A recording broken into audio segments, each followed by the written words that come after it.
कैसे हैं आप? आशा करती हूँ कोरोना के इस पीरियड में आप सभी लोग अपना ध्यान रख रहे हो और स्वस्थ और मस्त हो। फ्रेंड्स, क्या आप अपनी कल्पना को वास्तविकता में बदलने के लिए योजनाएं बना रहे हो? मतलब आप अपने गोल को अचीव करने के लिए प्लानिंग कर रहे हो, तो आप एकदम सही वीडियो पर है, क्योंकि आज की इस वीडियो में मैं आपको इफेक्टिव एक्शन प्लान्स के बारे में बताने वाली हूँ जो आपको आपके गोल तक लेकर जाएंगे। इफेक्टिव एक्शन प्लान बनाना बहुत ही ज्यादा जरूरी है यदि आप अपने टारगेट को पाना चाहते हैं, सफल होना चाहते हैं।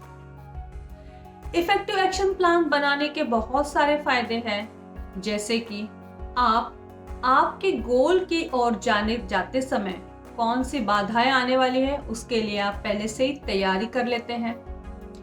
आप मोर प्रोडक्टिव रहते हैं, आप फोकस्ड रहते हैं, आप ट्रैक पर रहते हैं, मतलब कि आपको आपके गोल के लिए कौन से कदम उठाने हैं और किस तरह से उठाने हैं। आप अपनी रिकॉर्ड को ट्रैक करते हैं, अपनी प्रगति को ट्रैक करते हैं कि आपने कितना हासिल कर लिया है, कहां तक पहुंच गए हैं। तो फ्रेंड्स, एक रिजल्ट ओरिएंटेड इफेक्टिव प्लान बनाने के लिए आज कौन से 7 स्टेप्स हैं जो मैं आपको बताने वाली हूं, उसके लिए आगे बढ़ते हैं। फ्रेंड्स, सबसे पहला स्टेप है डिफाइन यूर एंड रिजल्ट। मतलब आपको ये स्पष्ट पता होना चाहिए कि आपका लक्ष्य क्या है, आपको क्या हासिल करना है, क्या पाना है, आप अभी कहाँ हैं और आपको पहुंचना कहाँ है, यह आपको स्पष्ट रूप से पता होना चाहिए। जब तक आपको यह पता नहीं होगा कि एग्जैक्टली आपको चाहिए क्या, तब तक आप सफलता हासिल कर ही नहीं सकते। तो आपको अपने एक्शन प्लान में सबसे पहले यही लिखना है कि अभी आप कहाँ हो, आपको कितनी प्रगति करना है, कहाँ पहुंचना है। Second point, write down the steps to be followed. मतलब आपको आपके लक्ष्य तक पहुंचने के लिए कौन कौन से स्टेप्स फॉलो करना है, कौन से कदम उठाने हैं, चाहे वह कदम छोटा से छोटा क्यों ना हो, उसको आपको मेंशन करना है आपके एक्शन प्लान में। और हर एक एक्शन प्लान के लिए आपको एक अप्रोक्सीमेटली डेट भी लिख देना है कि यह चीज इस दिन तक खत्म हो जानी चाहिए। इसके अलावा जो आपने लिखे हैं काम, उनको किसको सौंपना है, किसको उनकी जिम्मेदारी देना है, वह भी आपको साथ में लिखना है। मतलब यदि आपका टीम वर्क है तो आपको टीम में कौन सा काम किसको सौंपना है वो भी लिखना है। और यदि आप सिंगल है, मतलब 1 पर्सन ओरिएंटेड गोल है आपका, तो आपको अपने नेक्स्ट स्टेप के लिए किस इंसान की जरूरत पड़ने वाली है उसको भी आपको वहां पर मेंशन करना है। थर्ड पॉइंट है prioritise your task and add deadlines. मतलब आपको कौन सा काम पहले करना है और कौन सा बाद में करना है, यह चीज आपको अपने एक्शन प्लान में लिखना है। और साथ के साथ आपको उसकी डेडलाइन भी वहां पर लिखनी है कि यह काम मेरा कितने समय तक समाप्त तो हो जाना चाहिए। और फ्रेंड्स, डेडलाइन लिखने से आप काम फास्ट करते हैं, आपको पता रहता है कि मुझे यह काम इतने समय तक किसी भी हालत में कंप्लीट करना है, तो आप मोर प्रोडक्टिव रहते हैं। डेडलाइन लिखने से बहुत सारे फायदे हैं, तो डेडलाइन को जरूर लिखिए, लेकिन डेडलाइन यथार्थ लिखे, मतलब अचीवेबल लिखे कि आप कितने समय में उस काम को कंप्लीट कर लेंगे, उस तरीके से ही उसे लिखे। यदि काम 1 दिन का है तो उसे 1 ही दिन लिखिए, यदि काम 15 डेज में कंप्लीट हो सकता है तो उसे 15 ही लिखिए।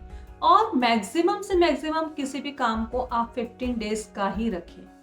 मिनिमम आपका कितने भी समय का वो काम हो सकता है, लेकिन 15 डेज के ऊपर में समय बिल्कुल भी मत लगाइए, वरना काम बहुत लेट होंगे और आप बोर हो जाओगे। फोर्थ जो पॉइंट है वो है सेट माइलस्टोन। मतलब बड़े टारगेट को अचीव करने के लिए आपको छोटे छोटे टारगेट्स बनाने होंगे और हर एक टारगेट को एक माइलस्टोन समझना होगा। और यदि आपने एक टारगेट अचीव कर लिया तो आपको वहां पर वो एक माइलस्टोन यानी एक कदम अपने प्रगति की ओर बढ़ने का जो एहसास होगा वह आपको मोटिवेट रखेगा और आपके पास में आपका रिकॉर्ड रहेगा कि आपने कितने माइलस्टोन को कवर कर लिया है। तो सेट माइलस्टोन, ये बहुत ज़रूरी है।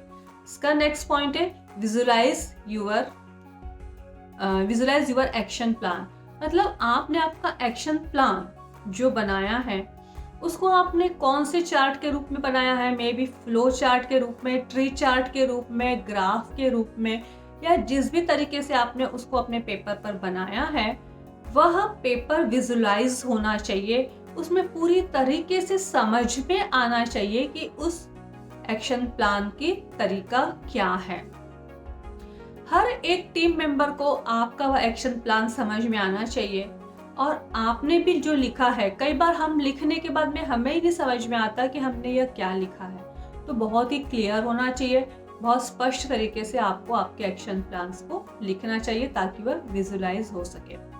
और सबसे लास्ट पॉइंट है मॉनिटर, अपडेट एंड इवेल्युएट। आपको एक कॉलम ऐसा बनाना है जिसमें आप पूरे तरीके से आपने जो भी काम किया है उसका पूरा रिकॉर्ड रख सके। मतलब किसी काम में देरी हुई है तो क्यों हुई है, किसी काम में कोई गलती रह गई है तो क्यों रह गई है, किसी कोई काम बहुत अच्छे से हुआ है तो क्यों हुआ है, ये सारी चीज़ें आपको वहाँ पर मेंशन करने के लिए एक कॉलम ज़रूर बनाना चाहिए। इस तरीके से जब आप काम करते हो तो आप बहुत ज़्यादा मुमकिन है कि आप अपने हर गोल को अचीव कर पाओ, आप सफलता की ओर बहुत ही तेज़ी से बढ़ पाओ और आप अपने इफ़ेक्टिव एक्शन प्लान के द्वारा और भी बहुत सारे गोल्स को अचीव कर सकते हो। फ्रेंड्स, वीडियो कैसा लगा कमेंट्स करके ज़रूर बताइए और हाँ, इन एक्शन प्लान्स को ज़रूर ज़रूर ज़रूर फॉलो कीजिए, चाहे आपका गोल छोटा हो चाहे आपका गोल बड़ा हो। Take care, keep smiling friends.